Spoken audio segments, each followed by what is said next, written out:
Yung pangaharas ng China Coast Guard tsaka ng Maritime Militia, ano yan naging commonplace na sa West Philippine Sea. Ganun talaga pag mga bully, no? Mga walang hiya. Talagang sinasadya. Pero ang gusto kong pag-usapan dito, bakit sa dami ng kuda ng mga Duterte, hindi nila makondina-kondina ito, yung ginagawa ng China? Hindi na sila nagpapanggap sa kanilang pagsuporta sa China. Lahat na lang ng harassment na ginagawa ng China ay tahimik sila. At sa panahon na hindi umaatake ang China, sila at saka yung kanilang mga talking heads, puro support China ang mga sinasabi. No? Yung kanilang mga kaalyado, yung kanilang mga talking heads, puro pagda-down sa ating bansa. Bakit ba daw natin nilalabanan ng China? No, hindi ba nila alam na ito ay isang napakahalagang economic power na sana ay makikinabang tayo? Bakit pa tayo nakikipag-away? Kitang-kita naman, halimbawa, sa nangyari nung isang araw, tayo ang inaaway. Ang tanong, inaaway tayo, pero yung mga Duterte ay kinakampihan yung umaaway sa atin. Anong ibig sabihin nun? Anong tawag sa kanila? Ano? Traitor. Mga traitor. No? Yun ang tawag sa kanila. No? Wala nang patumpik-tumpik. Ganun ang dapat nating itawag sa kanila. Lalo na itong napakagagaling nilang mga talking heads. No? Na walang ginawa araw-araw kung hindi depensahan ng China. Wala daw tayong karapatan sa Scarborough, wala daw tayong karapatan sa Ayungin, dahil ito daw ay dati naman talagang teritoryo ng China. Hello? Hello? No? Dapat talaga makagawa na tayo ng bagong mga treason laws para ito may makasuhan na. Actually, nung tinanong ko sa Edu, bakit pa hindi makondina-kondina ng mga Duterte itong kawalang hiyaan ng China, akala ko ang ibabato mo sa akin, Senator, saan kuweba ka ba nakatira? Alam naman natin kung bakit hindi nila makondina-kondina itong China, no? It's pretty obvious. Ang sa akin lang, bakit kaya hindi maidikit ito ng mga karaniwang Pilipino? Itong katraidoran ng mga Duterte, itong pangwawalang hiya sa atin ng China, parang they still believe in what the Dutertes are doing, di ba? Kung bagang tawag dyan, parang binubudol ka ng harapan, wala nang pagpapanggap, pero naniniwala ka. I mean, how do you explain that? Well, una, may problema yung ating gobyerno. Di ba? Dapat sila kasi yung pangunahin na nagdidikit yan eh. Sila dapat na nagpapaliwanag yan sa mamamayan. No? Halimbawa, noong nakaraang midterm election, parang nakita ko lang nagsalita tungkol dyan yung presidente.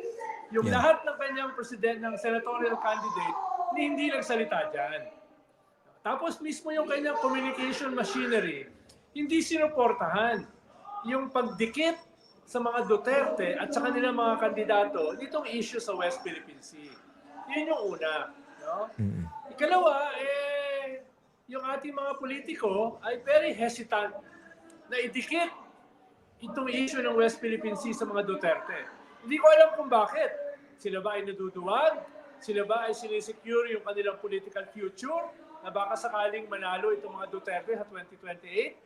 So, naiiwan tuloy ito sa mga ganitong klase mga podcast. Naiiwan ito sa ilang mga civil society groups para ito ay ipaliwanag at idikit sa mga Duterte. Ito na lang, kahit pa paano, may mga taong simbahan, katulad halimbawa nila Archbishop Soc Villegas, sila Bishop Pabilio, na talagang idinidikit itong issue ng West Philippine Sea, no, sa mga Duterte. At patuloy na tinutulungan ang ating mga mamamayan na ma-educate dito sa usapin ng West Philippine Sea. Ang maganda dito sa nangyari, karamihan ng mga embassy naglabas ng statement condemning yung ginawa ng China. Tama. Nakita ko yung sa EU, ambassador statement. Nakita ko yung US. sa UK, sa US, sa Japan, no, sa Canada. Australia, etc. So, buti na lang, yung sympathy ng buong mundo ay nasa atin. At kahit wala namang masyadong napahamak, maliban sa na-injure na 3 mangingisda, at yung muntik na mawasak na kanilang sasakyan, ay Ang daming mga concerned countries na naglabas ng kanilang pagbatikos sa China at pagsuporta sa ating mga mangingisda. Talo pa nila yung mga kapwa Pilipino natin. Talo pa nila, no, itong ating mga politiko na halos wala akong narinig na statement of support sa ating mga mangingisda. Mm. Hoy, Medyo, gising! medyo napapaisip lang ako sa Edu, no? Bakit yung makapili nga hindi na nagbabayong? Nakalantad yung muka. Parang masyado yatang brazen. Di ba nung panahon ng Hapon, nagsusuot pa ng bayong eh. Ngayon hindi na eh. Bakit kaya ganon? Ha? Bakit kaya ganon? Gusto ko yata nila nakasuot ng Gucci mask eh. Tsaka, mga, iba na ngayon, no? Tsaka tumatakbo pa sa posisyon sa gobyerno. Oo. Oo, pinagmamalaki ang kanilang katraydoran. Ibig sabihin, reflection din yan sa atin. Ang tingin nila, hindi natin sila isusumpa. Ang tingin nila, hindi natin sila kamumuhian. Patunayan nating mali sila. Yun ang ating gawin. Kamuhian natin sila. Tawagin natin sila mga taksil at traidor. Diba? Iukit natin ang kanilang mga pangalan sa rebulto ng ating kasaysayan. Kung hindi, lalakas lang ang loob nito mga taksil na ito. Lalakas lang ang loob nito mga traidor na ito. Ito pala, Sen. Edu, no? Kasi napakalaking issue nitong pambubuli ng China sa atin. Especially, we can look at this from many different perspectives. No? Pero isa sa mga hindi masyado napapag-usapan dito, yung aspekto ng food security. Hindi na nakaw yung pagkain na tayo dapat mayroong exclusive rights over that. No? Yes. Kaya nga siya tinatawag na exclusive economic zone. Pero ang problema, do you think nag-i-improve ba in terms of awareness, in terms of passion, in terms of commitment, yung mga botanting Pilipino to make China really as an election issue in 2028. Ibig sabihin, pag nakita nila, ito mga walang yung kandidatong ito, ang track record nito, talagang pinagtatanggol yung China. At kung mananalo itong mga ito, most definitely, mamamayagpag na naman yung China. Talagang dudura-duraan na naman tayo sa ating sariling bakuran. They get a sense that somehow we're moving toward that direction to really make this a campaign issue. Definitely. Dapat sa 2028 ay hindi na natin ulitin yung mistake nung nakaraang eleksyon, nakaraang midterm. Dapat ito ay simulan natin ngayon na maging election issue.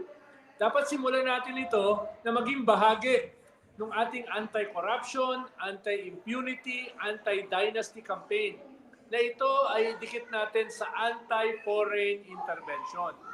Lalo na itong mga politiko na bahagi dito sa ating corruption scandals, at tingin ko ito, bahagi ito ng mga taksil sa ating lipunan.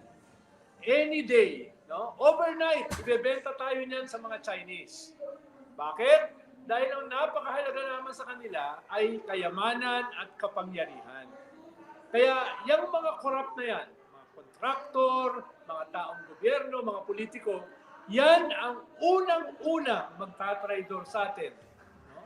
Para ibenta ang ating bansa dyan sa mga Chinese. Ito nga pala, no, Sen. Edu, pag-usapan natin itong yung timing na yan. Parang matiting, is there anything unusual in that? Or ano siya, parang it's expected. Yung ginawa nilang panghaharas, diba? Binomba ng water cannon, inassault yung ating mga mangingisda. Sa ating sariling bakuran, ha? Ito, I have to emphasize this. Sa sarili nating bakuran, inatake tayo ng China using water cannons. At saka wala akong nakikitang ano bang value ngayon, Christmas season, mga mangingisda sa maliliit na mga bangka. Hindi ko nakikita, meron ba yung military value? Meron ba yung geopolitical value? Ano bang value dun sa pagharas nila ngayon sa ganitong panahon? Maliban lamang sa ipakita sa atin na kaya nilang gawin. Yeah, they don't care. Maliban lamang sa ikiskis sa mukha natin, anytime, pwede namin tapakan kayo sa mukha. Kaya namin kayong duraan. Kaya namin kayong pagsipasipain dito sa sarili niyong teritoryo. Dahil kaya namin gawin. Yun yung pinapakita nila sa atin. Walang political value, walang military value, walang geopolitical value. Christmas season. Para saan yan? Para saan? Para talaga lang ikiskis sa mukha natin. At ito namang mga politiko natin, na mga kakampi nila, ayun, nananahimik o kaya ay sinusuportahan pa sila.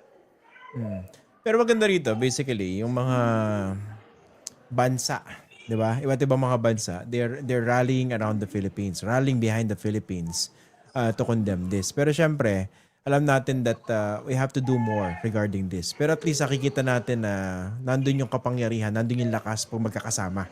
Hindi tulad ng ginawa ng previous administration, 'di ba? In-isolate yung sarili natin, nakipag-usap directly sa China, at yun, ginago tayo. Correct. Kaya dapat mag-ingat tayo.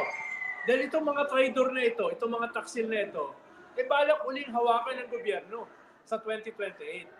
Ang tingin nila, hindi pa nila na-maximize yung kanilang 6 na taon para gawin tayong isang probinsya ng China. Although, ang sabi nga ni Digong dati, ano namang masama kung tayo ay maging probinsya ng China?